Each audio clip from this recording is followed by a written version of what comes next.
Welcome to Grand Sumo Breakdown, the unofficial sumo podcast for official sumo fans.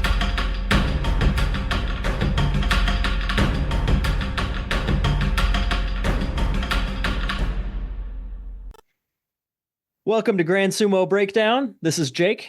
Today I am joined by a guy who managed to go from never having competed in sumo to going to Poland to represent Team USA in almost exactly 1 year.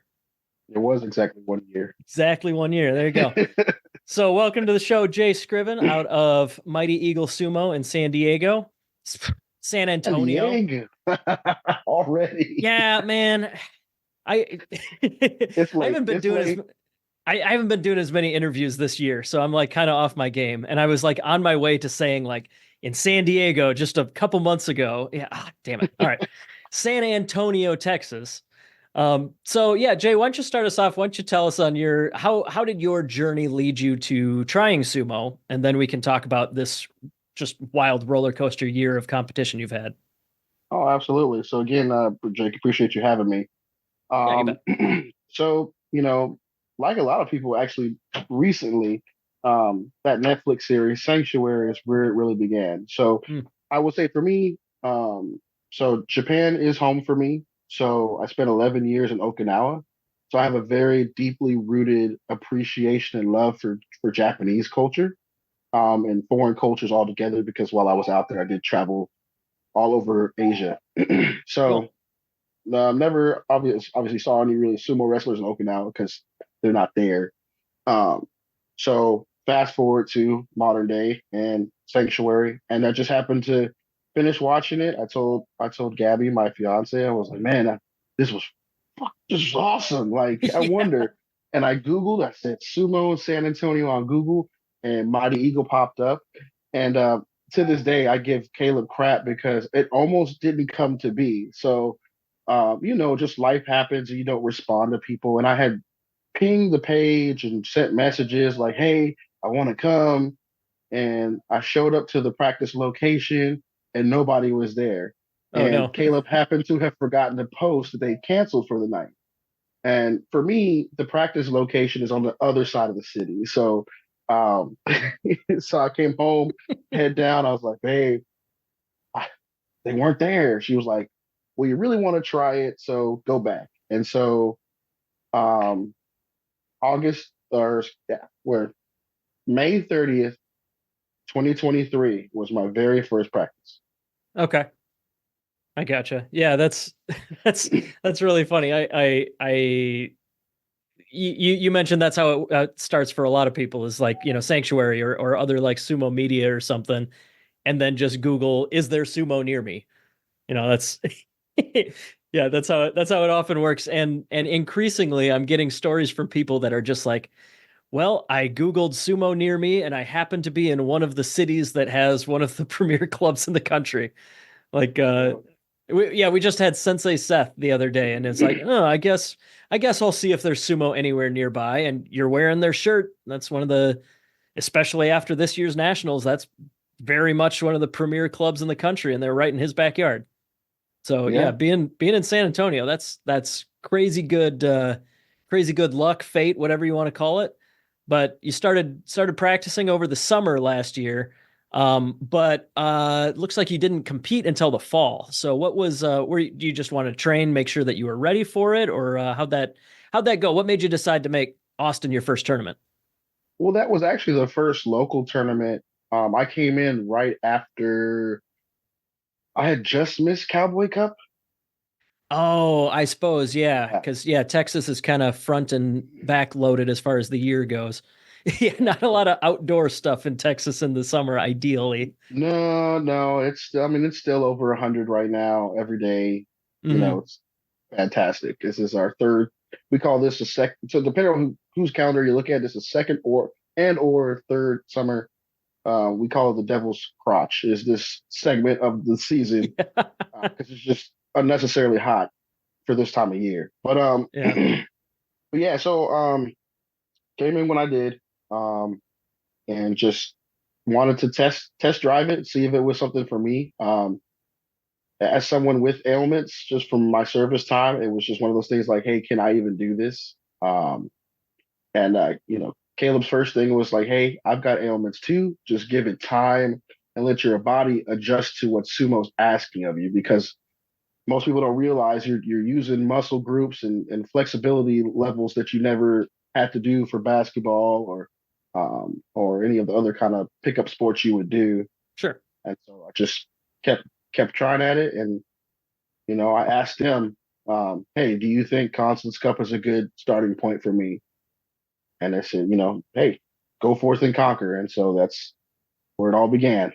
Yeah, there you go. So I know you don't have like a direct combat sports background or anything like that.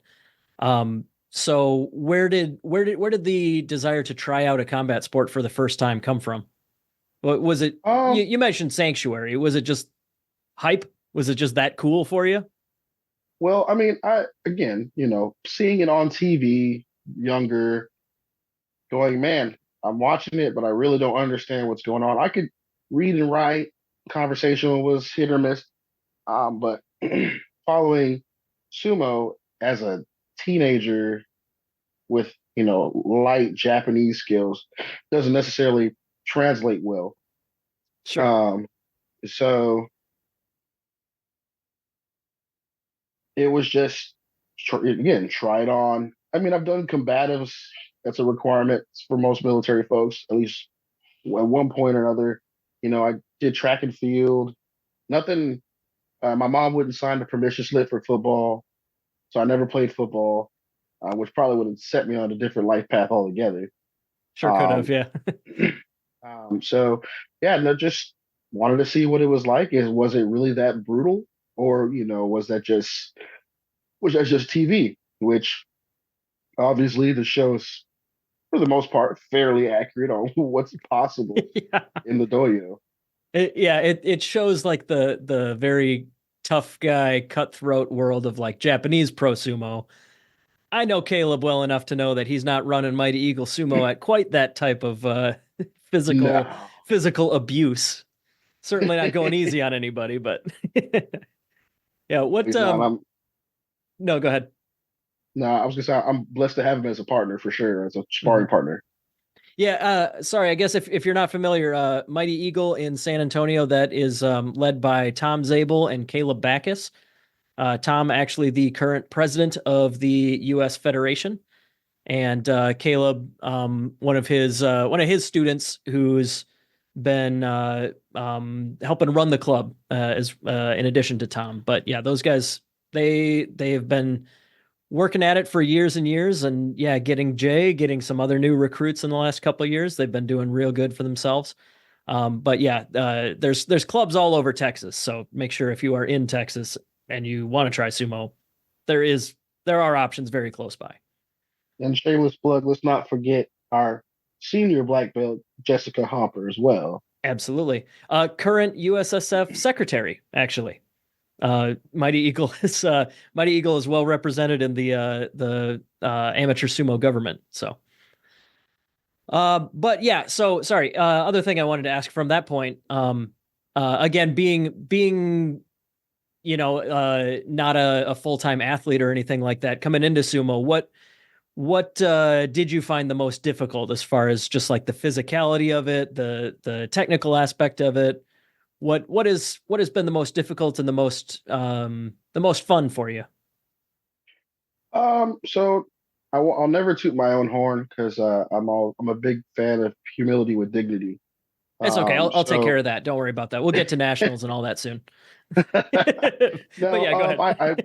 I really really enjoy um there's never a cut and dry or a standard way to win. There's just Hmm, the possibilities are endless. So you know, as a young person in the community, I'm always learning. I've kind of sculpted where my sumo really should be. Because when we get to the conversation, my sumo has changed exponentially from consulates cup to nationals, and the styles and the things I was trying.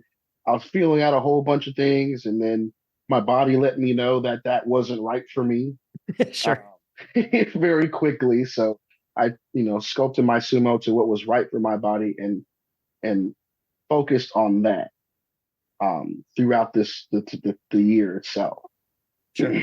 Without giving away anything that you want to keep secret, like how would you describe your style of sumo? What works for you and what has helped you find success? Um, it's not a secret. It's Oshi first, Yotsu second. That's just how I go. Sure. I Tachi first, and if we have to play belt shenanigans, then so be it. Um, I'm not inherent thrower, but I mean, I have been known to do a throw, but I typically like to charge at you full tilt and try to make this over as quick as possible. Yeah.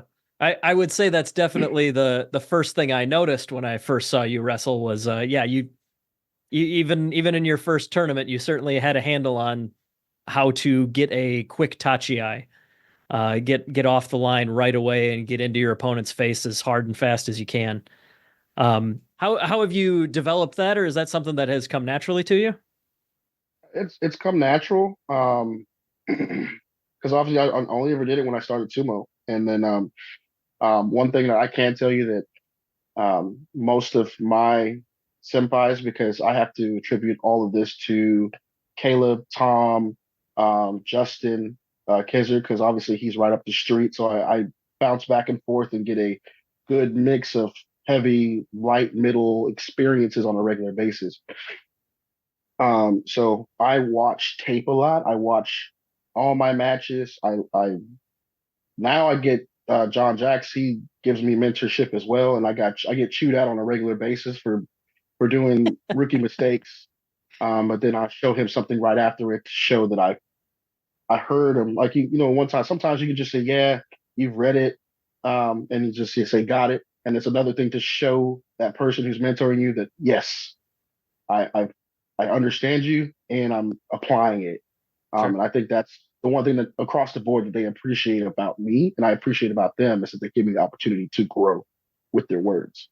Yeah, absolutely. Yeah, there's plenty of people out there that are happy to give advice, and yeah, Justin Kizzert, that's Dark Circle Sumo in Austin, Texas, and John Jocks out there in Hawaii. Um, how long's he been in sumo? 50-ish 50 years. years, Yeah. 50 years.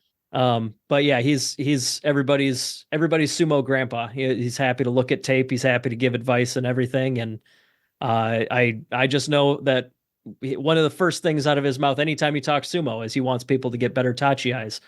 So I imagine he's that's one of the things that he's happy with you for. I'm guessing.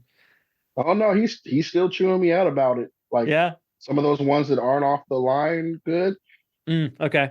Um, but I'll dive into that further in the conversation because I'm sure he raises the bar when it's you asking for advice on that kind of a thing. it's a disappointed father conversation sometimes. I swear. All right, let's walk through a little bit of your first year of history, and then let's talk about nationals. Because yeah, you really did storm onto the scene once you started competing at Consulates Cup last fall. I do just as far as like where I've seen you grow. I do remember very specifically there was one match at Consulates Cup. It was you versus JJ out of Honu Sumo. Um, I bring it up as a starting point. Okay, I know you guys were tied up, and I remember you tried a judo throw on him. Like you had a good position for it, but JJ is like a very highly experienced judo black belt, and he just immediately stopped it and then threw you. But then to see where you come like a year later, in your, at nationals in your bright orange and everything, just doing what looks like pure pro sumo and everything. It's just so cool to see that growth. Um, but I do bring that up because you did start in a pretty solid spot. If I remember right, you got like fourth in that pretty loaded weight class, just in your very first tournament. And then the thing that I'm embarrassed to bring up a little bit is your very next tournament. You came up to the Midwest and you kicked all our butts up here. Um, so that was Beer City 23. How'd that go for you? What'd you learn from coming up to Grand Rapids, Michigan? Well, I came up with rage in my heart from the JJ situation out of anything, right? Because Sure. what happened to me, I lost to Hayden for bronze in the heavyweight, and then turned around and fought JJ on JJ's level versus a heavy level, and then got tossed Oh, so on you my got own fourth accord. in both of those, didn't you? Correct. Oh, So okay, I I was pretty gotcha. pissed off as it was off gate. I was like fourth in both, like. But you know what? Humbling start to it all, in my opinion. I think a medal at the beginning would have, I don't know. I'm not that kind of guy anyway, so I wouldn't have blown my head up anyway. But I think fourth was a good wake up call on the mistakes I made. This is Sure. my first tournament jitters. But to your point, so I went up with um, going over all those mistakes with JJ, Caleb, and then turned around and made the adjustments for Beer City. And then, I mean, it was what it was. I went up there and just did well, at the time, my style of sumo, which was just charge hard and, just folks, again, folks are telling me my Tachi guy is pretty forceful. So that's what I went for, was to just wreck shop and, if I finish who I could finish, and it just yielded the results that it did. Yeah, sure did. Yeah. Next time you come up here, hopefully we can take a win or two off of you. We'll see. Next time we saw you though was the Texas Classic in Houston at oh yeah, that's right. That one was pushed all the way back to December. But yeah, the Texas Classic, that one was the Houston tournament, just a full open weight tournament. Nothing, no fancy rules, just everybody in there. And that one, you certainly moved your way up the podium.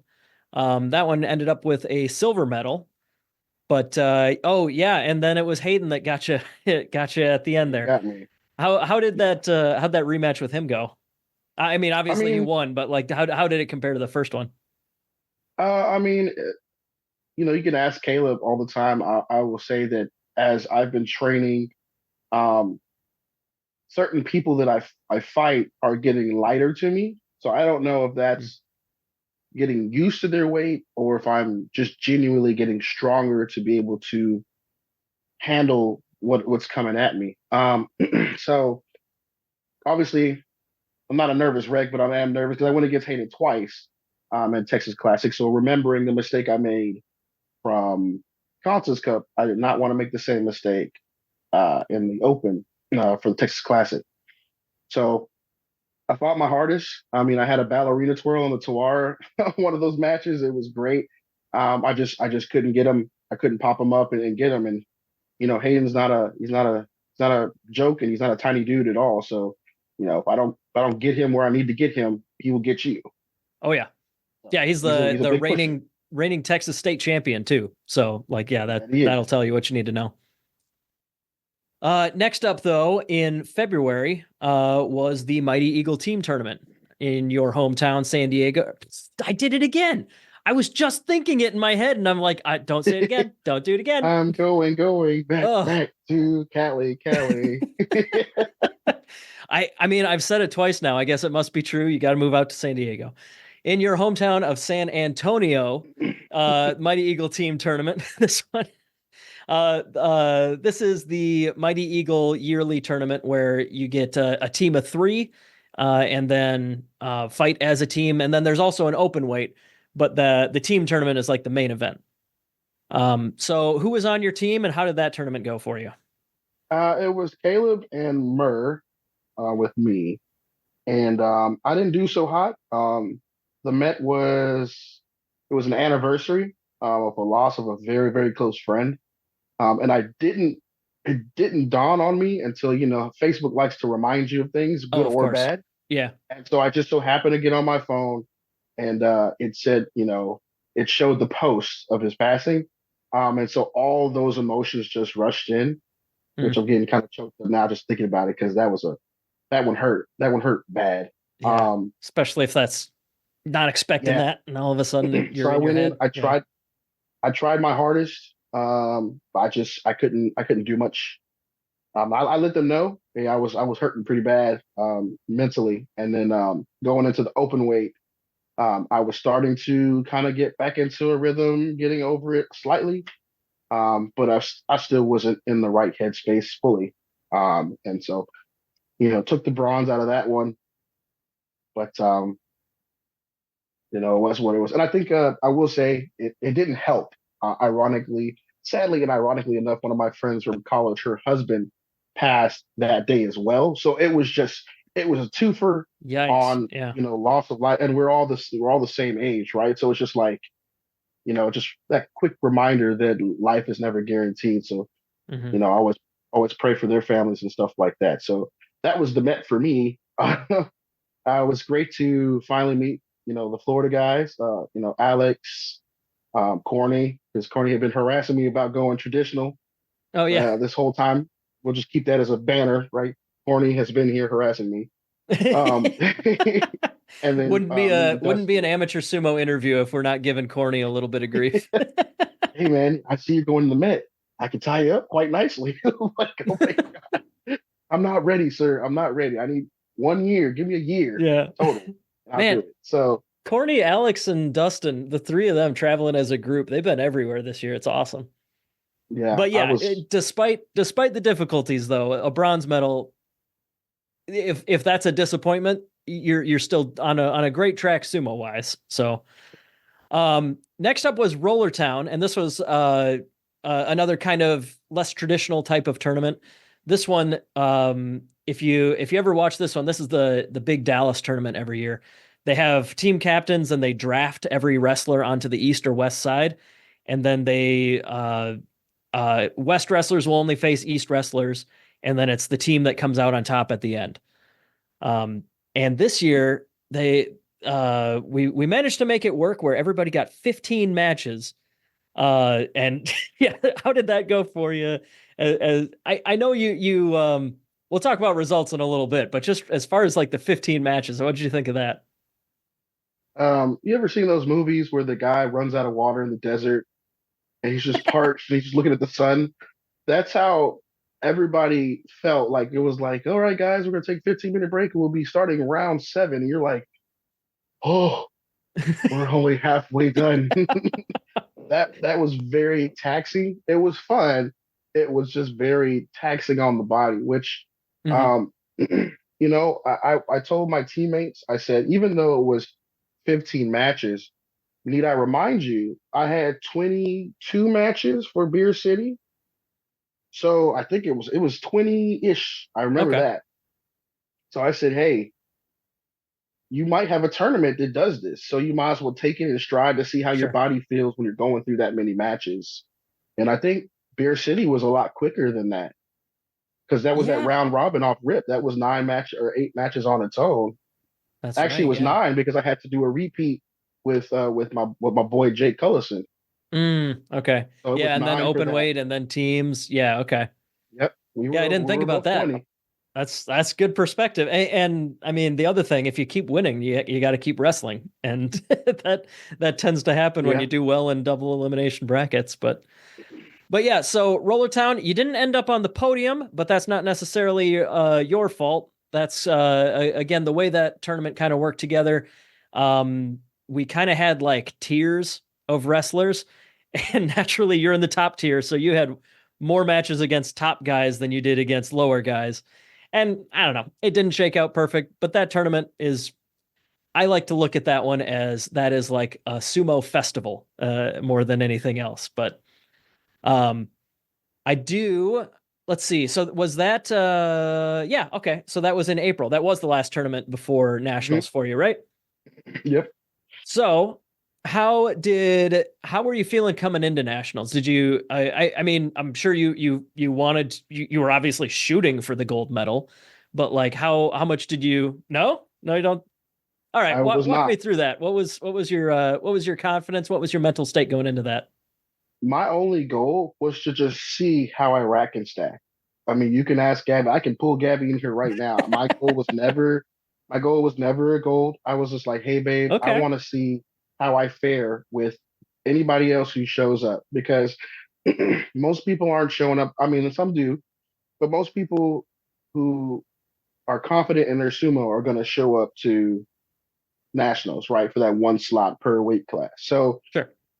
it wasn't like there was a bunch of slouches in any of the weight classes, and then obviously heavies.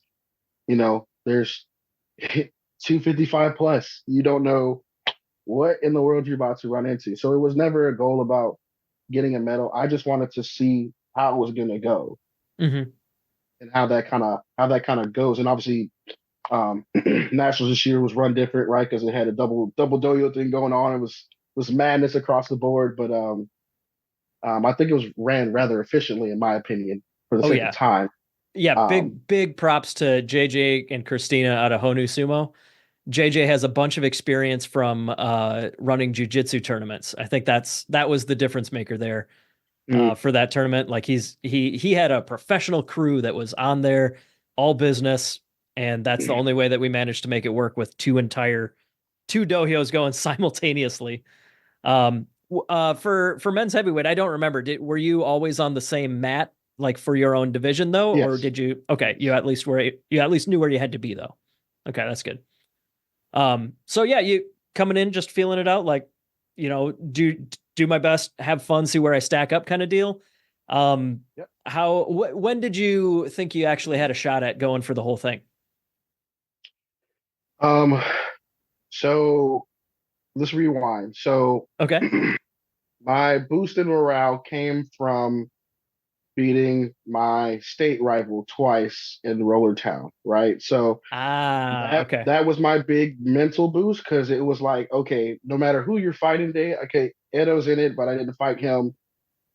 We're talking about a He's a Super problem Saiyan for open 5 weight. Yeah. open for everybody. He's a problem for everybody. It doesn't matter. Yeah. Um, but for Hayden, obviously Hayden and I are still vying for state champ. We're 1 point difference, and I have the lead currently. So Really awesome. yeah, I we're did not know it was super that close. close. And Caleb is 2 points behind. So this is one of those years where it's it's a fight. Yeah, no kidding. But so having those two fights with Hayden and the way they panned out, just really set me off, as a morale thing for me because I was like, okay, you've lost this guy 3 times in a row.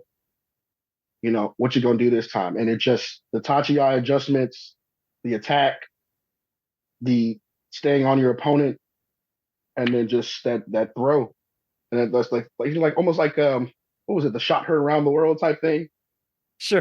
That was how it was in my mind, and so doing that twice, and then going into nationals when I beat him, that was just like, hey, you're dialed in because I know how aggressive he is, and I know how hard he fights too.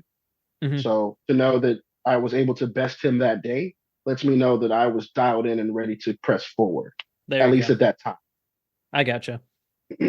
Yeah, the one of the other big stories, but besides you and Hayden, was also Eric out of Raijin Sumo. Again, excellent T-shirt there. So Eric, if I remember right, he wasn't even really planning to compete until like a week before or something like that. He's like, "Fine, I'll do it." But he's normally, I'd say I'd rank him top three minimum of like light heavyweights in the country. I think he was champion last year, but yeah, he was just like, all right, whatever. I won't cut down below 254 or whatever. I'll just fight heavyweight. And then he just had a Cinderella run almost to the finals. Or no, that was the I was finals, the right? finals. Was the Yeah, that's right. finals. He got third in open as well because he was just on fire. But yeah, at heavyweight, yeah, he went all the way to the finals with you. That's right, because he had to go against you twice. And what what happened in that first match with him? Man, so um, I had a lot of people a lot of mentors in my ears telling me different tactics. Because I had a lighter weighted mentor say, Henka, they'll never see it coming. The other was like, crash into him. That's your style. Hmm. And then someone else was like, well, you got two lives, so why the hell not? Just try it. So I Yeah. went with the Henka, but because it's not something I practice or do on a regular basis, Hmm. I smacked him with one arm, and he immediately like went great white shark on me and turned right into me and pushed me out. I mean, I have the I have the clip, and it's 3 seconds long. That's how long the match was. It was a smack Oh and a yeah. push, and it was over. Hmm. So, um, so I mean, it was what it was. I can tell you, I had to talk with Eric at nationals, and I had to talk with Eric when I went to train with Raijin this past weekend. But that's not something I'll probably ever do again. I really felt dirty when I did it. Sure. I was like, ew, brother, ew, like, what are you doing? Like, like it just, I was like, oh, that's not me. And I just, Yeah. because I think it's because it was done to me. I was also concerned about Gilberto because obviously Gilberto is an experienced wrestler as well. Yeah. And obviously I lost to Angel twice. He was one of my two losses, and then I lost to Corny. So those were my three losses at Rollertown. So rolling into it, obviously that's his brother. Mhm. Insider knowledge on best way to get me. And Gilberto's no featherweight person. And Yeah, no so kidding. if you recall, he had a Henka in there where he just completely jumped in the air and just forced his opponent to the ground. So Mm. I don't It know. can I really saw it. work if they're not expecting it from somebody as big as you, but you got to also have the practice behind you to know exactly what you're doing too. Yeah, it's Yeah. it's cheeky, but I can understand. Like, yeah, it's just felt, yeah, just not feeling quite right. I'm a lightweight, so I do it all the time. It rarely works, but I do it all the time anyways. It feels fine, but I can get that. Yeah. So I um, mean, like I said, I had that talk with Eric, and at the end, he was like, "Dude, don't ever do that to me again. That was effed up, right?" It's like oh I man. was like, "You got it. Like my bad. Like I'm sorry. Yeah, he's That another was one of on those me." like fastest, hardest Tachi guys, and you'd think he'd be susceptible to that, but no, it's coming back to me. Yeah, he came in as hot as ever, but like he's just so quick. He was able to get inside there and just wrap it up. But following match when no more games, no more screwing around. How did the rematch go? I mean, the rematch went. I was super close. Because it was just like a stage dive type situation. I was just trying to get him out. But I went in. If you watch the tape, so I never have issue with telling folks how I go into a match. If you look at the match I did the Henko with, I looked at him. I never look at my opponent ever. I always look down, my own zen type of thing. But I happened to like get comfortable and I looked up, and it was Okay. like, and it just threw me off for my decision making off the gate. So I just went Sure. in. Obviously, we were in Sankyo for a long time. I didn't even realize how long we were sitting there. Hmm. And obviously, John Jocks got on our case for that one. Um, Sure. he said, "Hey, don't get DQ'd on the final match," and I was like, "Hey," Oh, and then yep. we're right Sorry. back into it. Obviously because the new rules are throwing everybody. Sure. But just went into it. Got set and just happened to come up under him, which I hear is not normal. So I just happened to Mm. clock him right in the chin and got enough of him to push back. And then I just had so much momentum, I went flying too. But luckily, his foot tapped just before I went flying out. Yeah, So yeah. I remember I had a bad angle on that, so I was like, yeah, I couldn't tell. It was kind of really tense. Like I couldn't see it. It was awesome. I couldn't see it personally, so like just had to trust the judges and the replays. But yeah, yeah, that was an excellent finale. And I hope you saw the picture. I used it for the newsletter, but Tom coming over to you afterwards. Justin got in there and got all the pictures of Tom coming up and giving you that hug. He was like, "Oh yeah, I know exactly where I need to be," and it's taking pictures of this moment. Because yeah, that's I think that makes you Tom's first first national champion out of Mighty Eagle in like 10 years or something, 10 right? years. Yeah. Yeah. So that's incredible. I appreciated um really appreciate the work that he's put into all of his students and everything over the years, and you coming in and uh clearly, like I mentioned, like I only pointed out that one match with JJ to point out like how far you've come in like a ridiculously brief amount of time. um but yeah, coming all the way to national heavyweight champion is crazy. So um why don't we talk about what's coming next, because we are running out of time quickly. Okay. um or not for the interview. I mean for worlds. Oh, What's What's Worlds looking like for you? Like, how's the preparation to go represent Team USA? I have been hitting the road. I have been beating the road and training as often as much as I can on and in and out of the dojo. These last couple weeks, I happened to have a high school reunion in Dallas, so I hit Kurawashi up Mm. on the Friday night. Saturday, I turned up with my high school friends, and then on Sunday, I went hard to the wall with Dallas Hmm. hungover, which then treated my body very differently. But I mean, it was a great time. It was very much needed, um, especially getting in there with Dallas. Dallas has a different level of aggression when it comes to the state, and how they handle business, which I always appreciate. I always wondered what their setup was like because behind the camera, how they're set up on practice has always been like this elusive setup. Oh, And then when sure. I got there, I was like, "This is it? Like, Oh, what look have I at been missing?" No, but no, got in there. Had a couple with Edo, and those are the ones that John Jocks really really dug into my ass about. Um, that. Sure. but still going against Bubba, Rick, Ernest, all those guys, really, and Corey as well.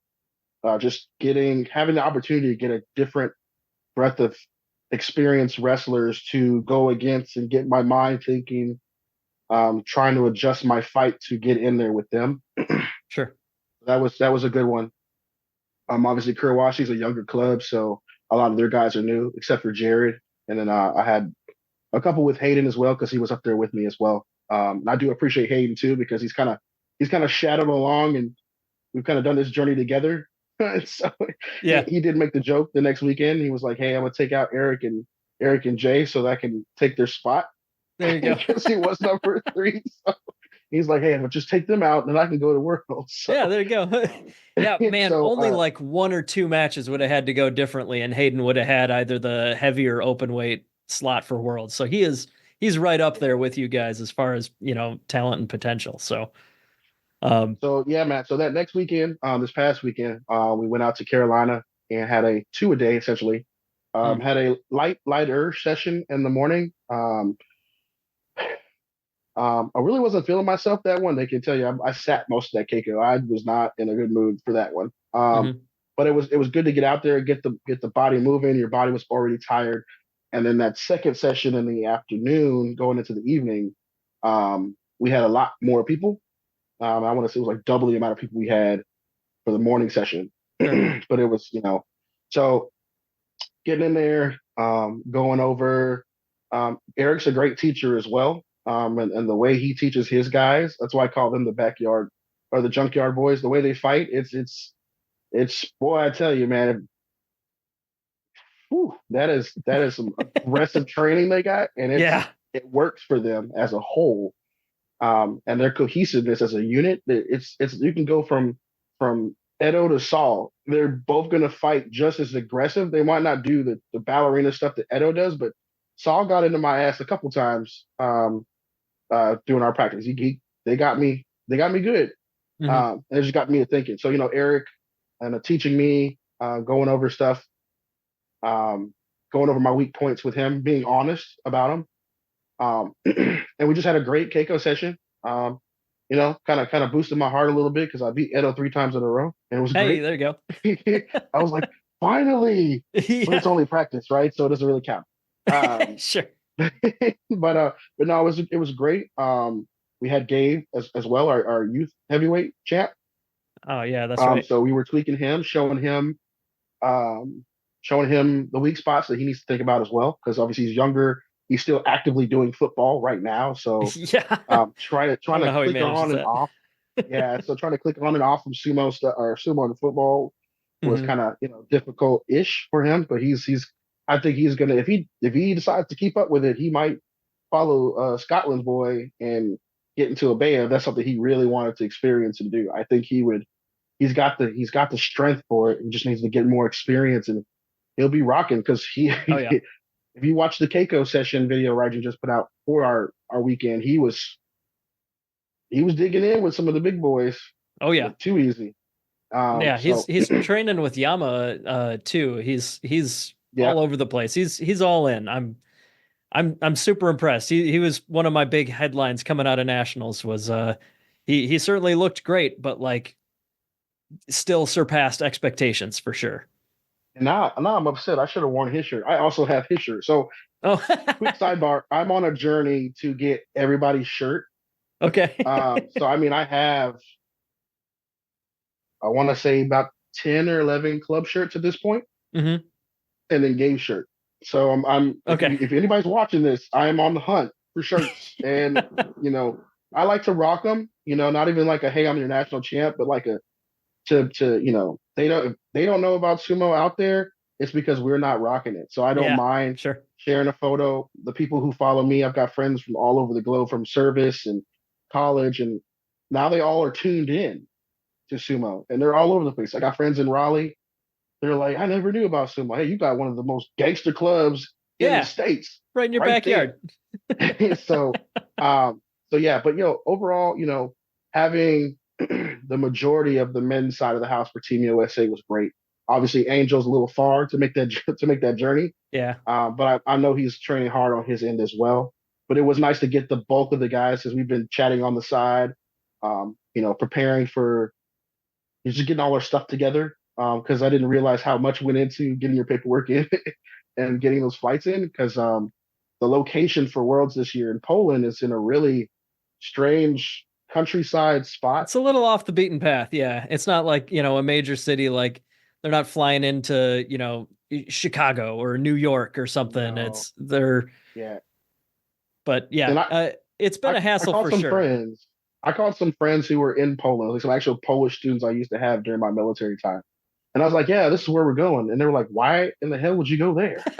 Yeah. And I'm like, that's where they picked. And they're like, well, if anything, you need to go to Poznan or Wrocław. Those are good cities. And I'm like, well, we're flying in, but I don't have any time to like hang around, I guess. Like, so Right. we're going to be in a small country village for 5 days. So I hope the food is good. Otherwise, I'm going to be upset. So, They better be ready if they're bringing world class amateur sumo wrestlers into town there. Yeah.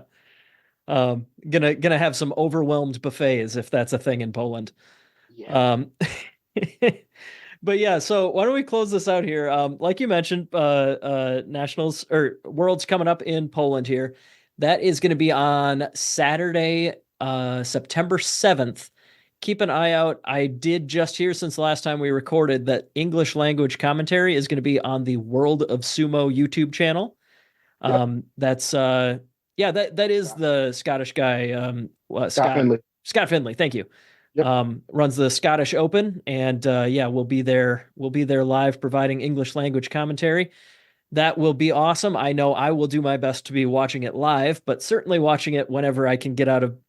Yeah, I'm sure if it's afternoon, evening local time, that'll be like just somewhat early in the morning for us here. Not anything They're 8 hours crazy, right? ahead. So midnight's when we're probably kicking off for y'all. Okay. Yeah, So yeah. it I would have to suppose be a they'd be pure starting watch early in party. the morning. All right. Yeah. Okay. Got it. Full inversion of the sleep schedule if I'm gonna watch that one. Sounds good. Yeah.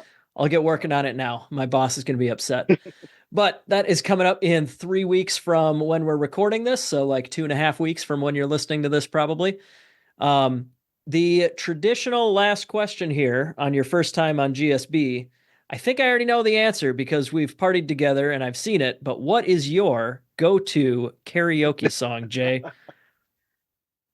It depends on the environment, but I will say the house favorite for me is to do Justin's song, which is Creep Radiohead. That is a fun one Oh, to do.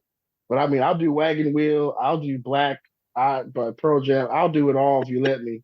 That's actually how I met my bride to be oh, at okay. karaoke. So I so was gonna karaoke is say, how we brought together. I remember in San Antonio, got it right on the first try that time. We we did karaoke. I thought it was "I Lose Control." Wasn't that the song you did? That's the one I did. I was just trying it out Oh, because really? You went 100% into it. yeah, well, I mean, I had listened to it, which what you didn't notice, I was on my phone listening to it like this the whole time. I was like, am I really ready to sing this song? Yeah. Because you got people like Rachel next to you just Oh glowing. God, yeah. I'm like, ma'am, stop. Like, I can't half-ass this. Not in front of Rachel. exactly. Not in front of You know, people that are Rachel taking was, this seriously. I was just laughing. I know we got to end it, but Rachel was like draped across the chair, Yeah. just singing. And I'm like, I can't even sing straight up sometimes. And she's just, high Just on life. belting it out. Yeah. Oh, that was fun. But But what yeah, I will, so keep an eye out for Worlds coming up with Team USA starring Jay as our men's heavyweight representative. If you want a full rundown of nationals division by division, we did have a chat with Menken of Honu Sumo and Seth out of Raijin. That is on our channel. Go back a month or so and you'll find that one. But Jay, where can people find you, find out more about you, or potentially keep an eye on all your training and travels and such? so obviously, if you are a friend of mine, I don't add strangers on Facebook, but I do on Instagram. So if you find me, Different standards, daddy I get it. underscore scribbles, Sorry, one more that's me time. I on was talking Instagram. over you. Oh, you're good. Daddy underscore scribbles. Don't ask why it's like that. It's been like that since I started Instagram way back in the Stone Age when Sure. Instagram was new. Um, it's really that. I don't do any like YouTube stuff like Edo. I probably should, but too late now. I always Um, make sure to ask just in case. But yeah, and of course, make sure to follow Mighty Eagle Sumo. Facebook and Instagram. I think you guys are all over it. yep. Caleb's always on there posting when you guys are practicing and such. So If you um, don't, if you're watching it, Worlds, and you don't know who I am, I will say, look out for the orange Mawashi at Worlds. there you go.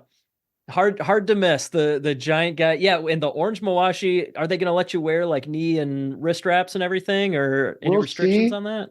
No one's able to give me any rules against it, so I'm gonna pop up with Okay. both sets. Ask for forgiveness instead of permission, kind of thing.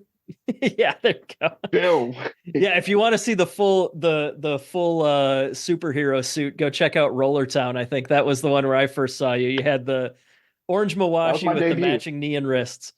That was my debut going traditional with the color Mawashi, by the way. That was my debut. Excellent. Thanks so much for joining me, Jay. Hope to have you on soon. I talked about Hayden so much. Both of us talked about Hayden. Maybe we should have him on here soon too. I don't think I've You had him yet. should.